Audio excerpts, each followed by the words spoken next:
the key here is to just simply turn awareness on itself, knowing that you're aware.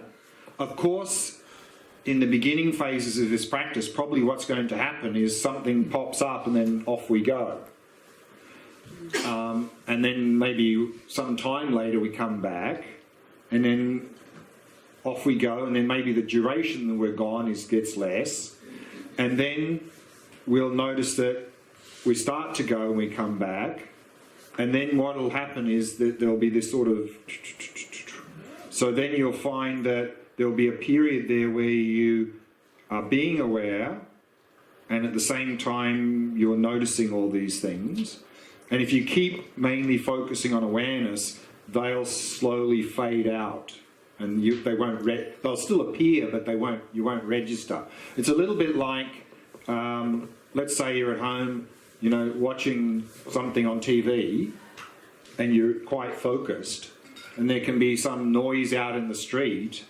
If you're not very well focused, you probably start to notice that quite well. But if you're 100% there, the noise can happen. It's hitting your eardrum, but it maybe not register. Someone says, "Oh, did you hear that noise?" And you go, "What noise?" Because you're so focused on that. So again, the better we are, the better we are knowing that we're aware. That as the stability and clarity improves, the less these appearances will pull our attention to the point where they won't register because we're fully present there. But will take time. Yeah, the last question, then we'll go for dinner, and then I'm sure there's some more questions, and so we'll keep the questions coming in the next session. I have a question about the previous session, about the self-cherishing. Okay. When I met it, I really noticed about all the bad things, all the that we practice, but I also could see the positive things about self-cherishing. Like the fact that I'm here is because I wanted, mainly because for me to be happy. I think the question is that, yes, we did a meditation on self-cherishing. There's a lot of negative things, but actually isn't there's some good things in self-cherishing?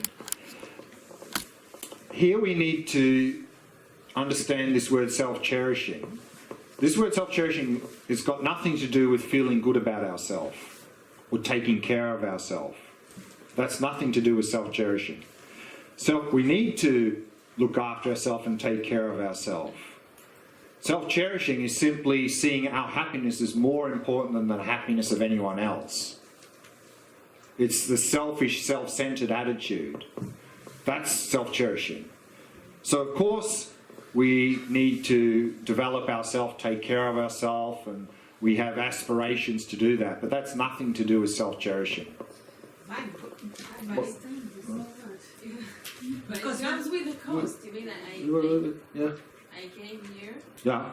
And I also had expectations. Right. So probably what can happen is, but this is not so much selfishness, but maybe more craving and attachment. But also we can have selfishness mixed in to healthy aspirations.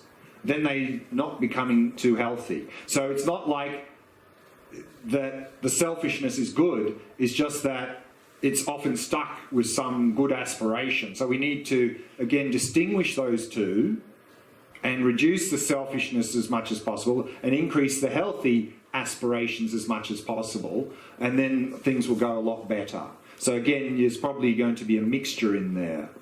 No, but especially when my husband told me, I prefer you want to go for 10 days. Like, I feel like this also. Yes. Because, like, my husband told me, I prefer you want to go for 10 days. You won't go? Yes. Okay. And I felt selfish that I'm going. Though he's asking me, please don't go, don't leave me by myself here for 10 days.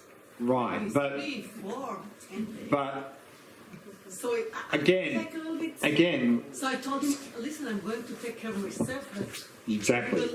Exactly the point. Get advantage of it. This is exactly the point, and this is why people often have this compassion burnout. because when they're helping others, they think that if they do anything for themselves, they're being selfish. But that's not selfishness. Because if we don't take care of ourselves, how are we going to help others? So there's nothing selfish with taking time for yourself to rest, to develop yourself. That's not being selfish. Remember, being selfish is putting our happiness above the happiness of others. But I think in this case, probably aspiration is I'm doing this so that I can be of more benefit to my partner and other people. That's not selfishness. Okay, let's break for dinner. Come back at 7:30. I'm sure there's some more questions about this practice, so we'll start with that.